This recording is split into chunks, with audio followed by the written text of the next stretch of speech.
If you're in the market for a used Toyota 4Runner, you know these vehicles hold their value. And in this video, I'm kind of going to go over what a used Toyota 4Runner kind of has to offer. So I'm going to be using a 2019 Toyota 4Runner SR5 Premium, which they are still a little basic, but at the time of filming this video, it is 2025, so they did release the 6th generation, and the tech is kind of decent in it. But if you're on the fence whether you should get a 6th generation or a 5th generation, by the end of this video, it should give you somewhat of an idea.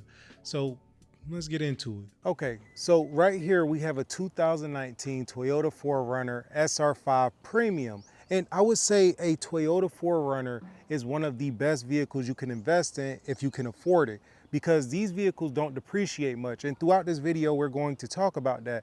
But we're going to start with the reliability. That's what makes it a vehicle that doesn't depreciate much. I mean, according to a lot of different sources, this vehicle can easily do over 200,000 miles. The 4Runner just has a good reputation all around. From sources from like Repair Pal, they got a 4 out of 5 rating. These vehicles are just known to last forever. They're tanks. First and foremost, this one in particular does have the TRD grille, which is a cool touch. Me personally, I prefer this grille over the SR5 grille, which it has the actual logo, the Toyota logo. So it has a few other touches and some upgrades, and that actually will come in handy later throughout the video, because when I talk about the depreciation of this one, is actually quite fascinating. But as far as the reliability, like I said, these vehicles can easily go over 200,000 miles if you take care of them. There are some reports that would even say that their Toyota 4Runner made it up to 350,000 miles easy. Even some reports saying 400,000 miles. So obviously it's an extremely reliable vehicle. And according to JD Power, they got an 86 out of 100 on a scale rating of their reliability, meaning this is an extremely reliable SUV. It has the TRD wheels, which is a great touch to it, and it has the Predator tube step rails, which is phenomenal on this vehicle. It gives it a little bit of a better look. So personally, I would say that this one does have upgrades, and of course it has that same 4Runner look in the back. As you can see, it has plenty of space, and personally I will say 4Runners aren't really the biggest vehicles. They're good for certain things, but they're not good for everything space-wise. You can lay these seats down and get a lot more room. And in previous videos, I have said it had a lot of room, but I tested a lot of vehicles since that video. And compared to some other vehicles, it doesn't have all the room in the world. But these are mid-size SUVs. They're not really considered the full-size SUVs like the Sequoia. That would more so have way more space than the 4Runner. So if you're looking for space, I don't know if the Toyota 4Runner is really the one that will offer all the space in the world. But as far as visual reliability, tried and true, then the 4Runner is a must-have. And just to name a few features that this 4Runner in particular comes with, like some of the safety and security features, it has auto-dimming mirrors, and it also has a rear view camera, which can come in handy. It also has heated seats, leather wrapped steering wheel, power driver seat, power passenger seat, synthetic leather seats, which I actually like the way that the leather feels on this 4Runner in particular. It does have a sunroof, it has roof rails, and it also has a tow hitch. It also has heated mirrors, heated windshield, integrated garage door opener, keyless entry, power lumbar support, and power mirrors. So it doesn't have Apple CarPlay, which is kind of inconvenient in 2025, but it does have Bluetooth music, GPS navigation, hands-free calling, USB inputs, and stuff of that nature. And this 4Runner does have the V6 4.0 liter engine, and it gets 17 miles per gallon in the city, and it gets 20 miles per gallon on the highway, which 4Runners are very known to be gas guzzlers. That's their downfall.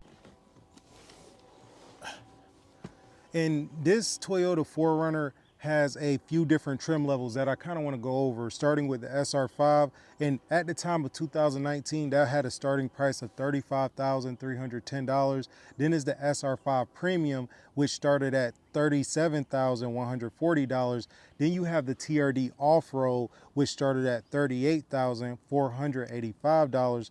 Then you had the TRD Off-Road Premium, which started at $40,395. And then after that was the TRD Pro, which is the most popular trim level. A lot of people want it, but it's just very expensive, which that one started off at $46,815 back in 2019. And then they had the limited trim, which was $43,625, and the limited nightshade starting at $45,365. So that was the lineup back in 2019. But if you wanted to get a Toyota 4Runner in 2025, there are a few different trim levels that they didn't offer back in 2019 that they offer now. And those trim levels are the Platinum, which now in 2025 is $62,860 for the Platinum. And then they have the Trail Hunter, which is lined up with the TRD Pro, starting at $66,900, which is a big jump, but these vehicles don't depreciate. And I'm gonna show you a little example of what I mean when I say they don't depreciate. So when I say this vehicle did not depreciate, the 2019 SR5 Premium, I literally mean that. This vehicle actually appreciated, but let me explain. Because when this vehicle came out back in 2019, it had a starting price of $37,140. Basically, that's with no add-ons. So with the add-ons, it might have depreciated, but let's just say that we're going off the starting price, which was $37,140. If you were to look at the dealership website for this vehicle, it is a starting price of $37,590. Basically meaning this vehicle appreciated about 1.21%, $450. That's kind of fascinating. And the 4Runner was never known for the tech. The 4Runner is very basic in my own opinion. I mean, it doesn't have a lot of tech going on here. There's a lot of tactile buttons, as you can see. This is not a button, but I try to click it. But you can see there's a lot of tactile buttons. Let's start it up and actually see. You can see that they have a little digital clock up here with the hour and minute button right next to it. It's not known for its tech at all. It's very basic. I mean, as you can see, but I think that does contribute to it not depreciating much, because vehicles that don't have a lot of tech in them are less likely to go out of date. And I know that doesn't make sense, but the less tech you put in it, the less you need to update the vehicle. Because just like our iPhones or your Samsung Galaxy, they need to update, they need to have refresh. But when you have something like this that's so simple, it doesn't need anything to change. It's always going to work the same. So overall, I would say the Toyota 4Runner is right for the right person. Obviously, if you like a vehicle that's loaded with tech, then the 4Runner isn't for you. But if you like a vehicle that is proven to be very reliable, then the 4Runner is for you. Me personally, originally I was not a fan of the 4Runner simply because I just didn't see the appeal. I didn't understand why so many people liked an outdated vehicle, because it seemed like that. But over the time of building this YouTube channel, it kind of grown on me. And personally, I am a fan now due to the fact of its reliability, its popularity, and just so many things about the 4Runner. But let me know why you like the 4Runner, because if you made it to this part of the video, obviously you're probably a 4Runner fan. And if you're not a 4Runner fan, let me know why you're not a 4Runner fan.